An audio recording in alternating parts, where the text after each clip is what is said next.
Hey everyone, welcome to Crossroad Conversations with the Lewis brothers, where we aim to share real stories about running a successful family business while working through adversity and pouring back into our community that keeps our doors open every single day. We're your hosts, Shelby, Matt, and Taylor, and we'll be bringing you real, relevant local business advice, maybe some automotive insights that are sure to change the way you look at running a business or buying a car, and maybe even throw in a plug for you to do business with us here locally. So we're going to dive into this of topic number one, what we did well this year, right? I love that. Let's start off positive. What we did well this year.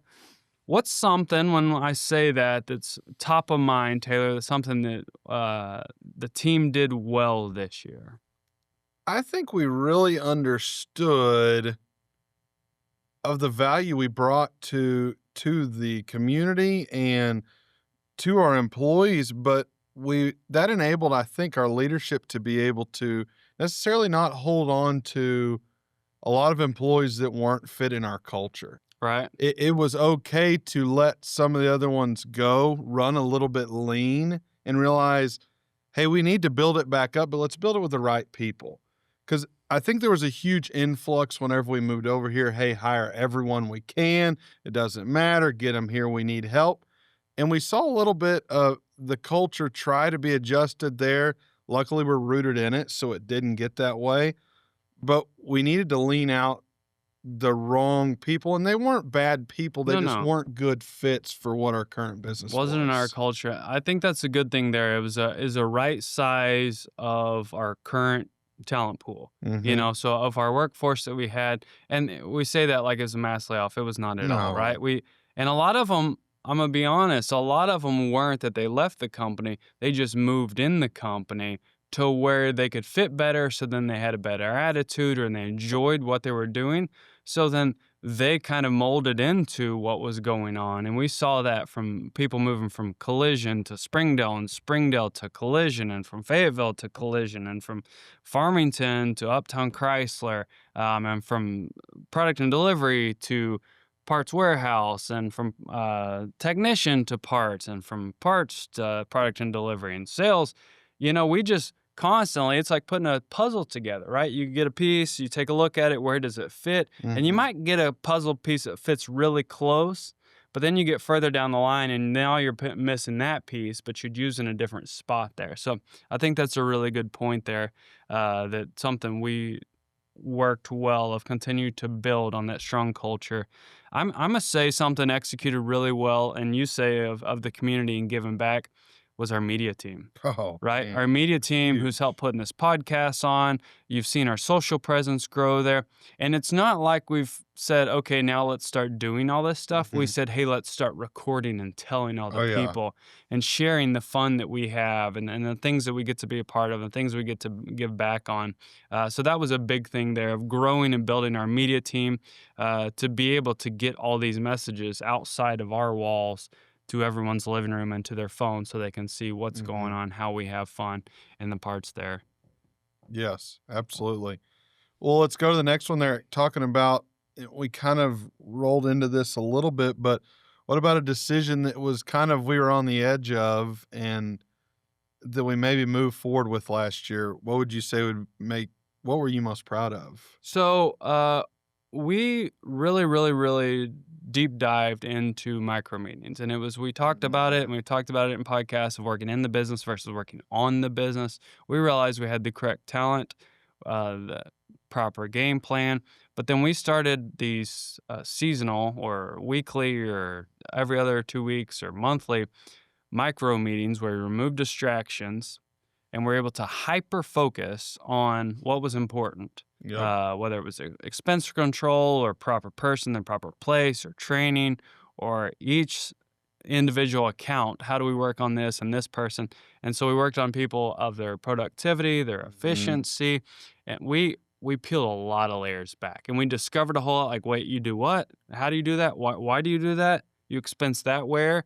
right? And so it wasn't ever anything like, well, there it was, $1 million idea, right? But it was these little things. And a lot of the departments, so if it was parts, we got Chrysler parts, we got Ford parts, and we got Springdale Ford parts, and we brought them all together. Mm-hmm. And so we were able to really create that ecosystem of how they work together. Some person did really good in something, and we moved it across all the departments in all stores.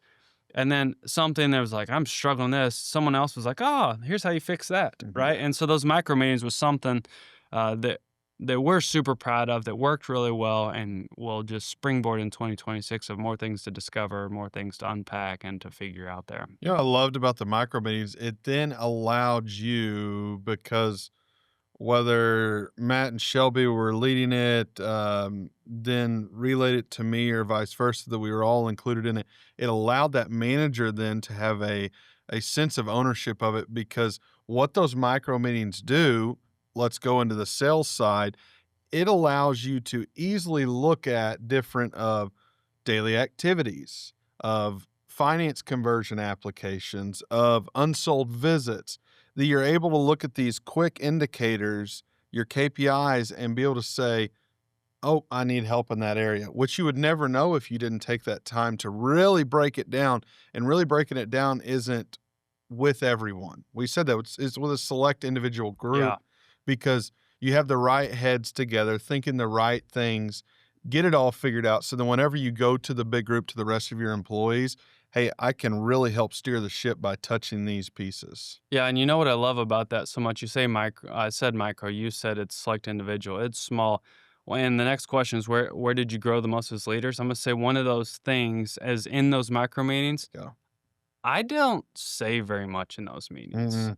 I'm there to hear the youngin being unpilled and then say, hey, that's probably opportunity, or hey, here's how you fix this. But I'm one of the last to speak in that, because that's a meeting between the office, those department heads, and then when we have conversation, right? If there's like, if we're an impasse, or then it's like, hey, what about this and this? It gives them the power. Yep. And so that's a thing that was really good, that allowed us to, we don't have to. Now, you need to organize that meeting. You need to hold them accountable to be at that meeting, and then make sure the proper game plan and agenda is there. But then let them go, and then they grow as a leader. Yep. So then when they go out to their team, it's their words, right? They're not just regurgitating our words and not really believing it or understanding it there. So, Mhm. what system or habits do you think we implemented that worked better this year than expected? You know, I've got to get it's the newest thing we've added to it, and we fought this forever of putting in there. We laugh about we've grown to such a big level, but we put in a key management system that is just, we thought hadn't changed and was like the old, but we really went through and spent probably 8 months that I think I would get it figured out. And I'd come to Shelby, say, hey, what do you think about this? And then we'd figure out a good enough game plan. And then we'd say, all right, Matt, we think we've got it dialed down. And he'd say, no, y'all are missing this part. So we'd go back and get to work. Well, we finally did it all at all the campuses over. Well, now since we've added over there about 2,500 keys, it went into management, and it's crazy in a system that you'll utilize how much it'll help you in efficiency. We've even had customers that have done business with us in the past. They're like, oh God, this is so efficient and making sense, where you thought that wouldn't be a case whenever we were going into it. So implementing that system. So let me tell you why there was a large hesitation on the key machine. One of our other stores has had a key track machine for years and years and years, and it got used as a filing cabinet, a very Oh, yeah. expensive filing cabinet. So my hesitation on any software, on any new program, is employee usage, process, and implementation. Yep. Like, even if you create the process and implement, one, if you don't hold them to the standard, and two, if there's a workaround that they don't have to do it, now you've just wasted time Mhm. training. Now you've created more processes. And the biggest thing, you've wasted a lot of money and haven't gained anything. So had big fear there of, and had to make sure this is the right system, that it would have future updates, all the things to make sure it was money well spent there. And it's proven itself pretty quickly, because it was super expensive, and there's a huge learning curve. When do I take the key off the tag? And so Yes. it's a constant learning ecosystem, because it's like, all right, this one's sold, take it off the tag. Well, then we were back to old school. They were in desk and in drawers and in pockets, and the customer came to get it, and we were back to who has the keys. It's like, you leave it in there until it goes to the customer. So Yep. learning that, but it definitely has gone much better than Yep. expected. So that would be a big thing that I've seen Yeah, most this year. certainly. But then, um, your habits, I would just say stemming off of those expectancy, I think has come from those micro meetings that it's like, hey, I need to have my stuff together if I'm a manager because I'm going to be questioned about this that I wasn't before. Mm-hmm. And then the team underneath that manager is going to see results. So that micro meeting continues to stem down. Yeah, that's solid there. So, what should we keep doing this next year? We're definitely on a huge growth pattern, Yep. right? We talk about units in operation, and that's new vehicles sold, Mm-hmm. and just making sure that we're taking care of our market, Yep. right? And that's our market. And if someone is raising their hand and saying, I'm interested in a new car, not specifically in a new Ford or new CDJR, but just in a new car, it's like we need to be in front of them and offer our options, right? Mm-hmm. And if there's a deal to be had and it's a person in our backyard, we need to take care of them, right? Yes.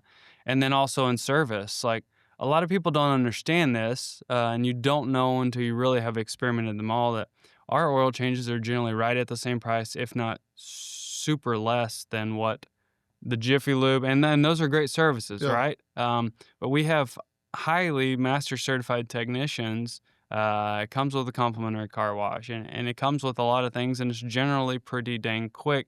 And so people think, no, I need to go to the place on the corner or this place or, the Shade Tree Mechanic, no shade on them, but we continue to build on our units in operation there. And that's even gone as far as that we offer a pre-buy of maintenance. Mm-hmm. And so everyone who buys a vehicle or people in service, so if you're listening to this, I'm going to give you inside trader tip, and there's no sales pitch on this and there's no profit in this. Yep. It actually is a 50% loss ratio for us, but you can pre-buy your maintenance for 50%, 50 cents on the dollar for an oil change.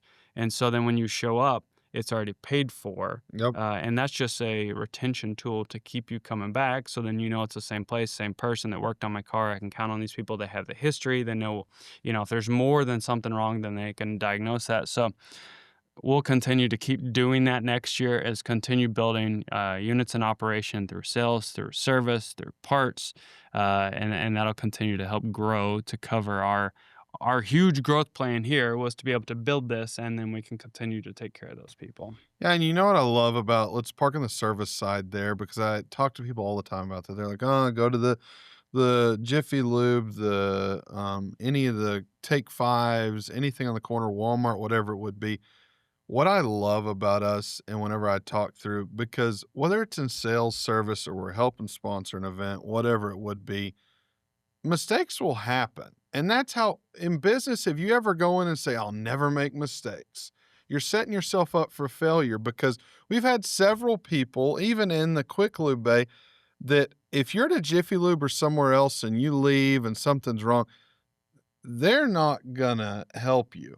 We've messed up multiple times, and I've had a customer come and tell us, they said, that's why we came here. We understand accidents happen. Y'all went over the top and made it right. That's why we're going to continue to come back. So even in a setback that we made a mistake, well, guess what? We owned up to it. We're in business, and we made it right and better, and then they continue to do business with us. Yeah. So know that with that. I've loved that in service that we've really started to say, hey, no wait for oil changes. Come on Saturdays. Come whatever day. You don't have to necessarily make an appointment. You just show up.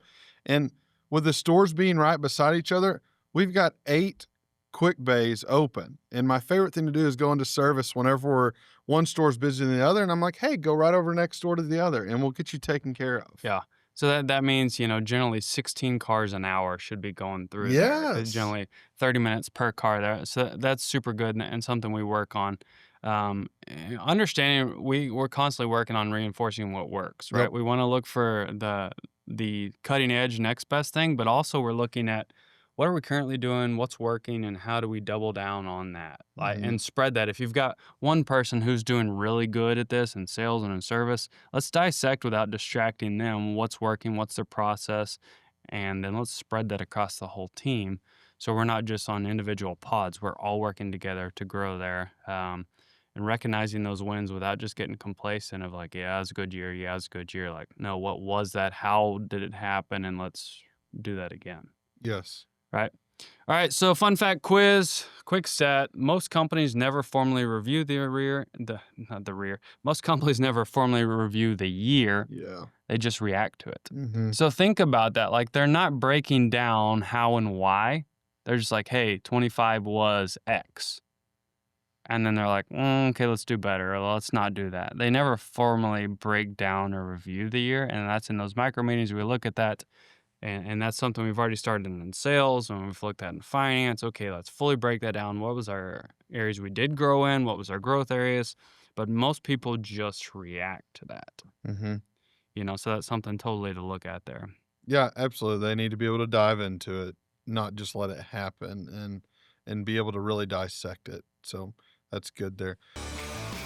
Hey, if you enjoyed this episode, be sure to give it a like, share it with your friends and family, even visit our website, send us the questions about what you want to know, what you want to hear, tell us about the automotive industry, family business in general. Who do you want to hear from? Send them our way, and we'll do our best to answer any questions you have, but make sure you tune in next time where we bring in another guest and we talk more about the automotive industry and all the great things going on within our business.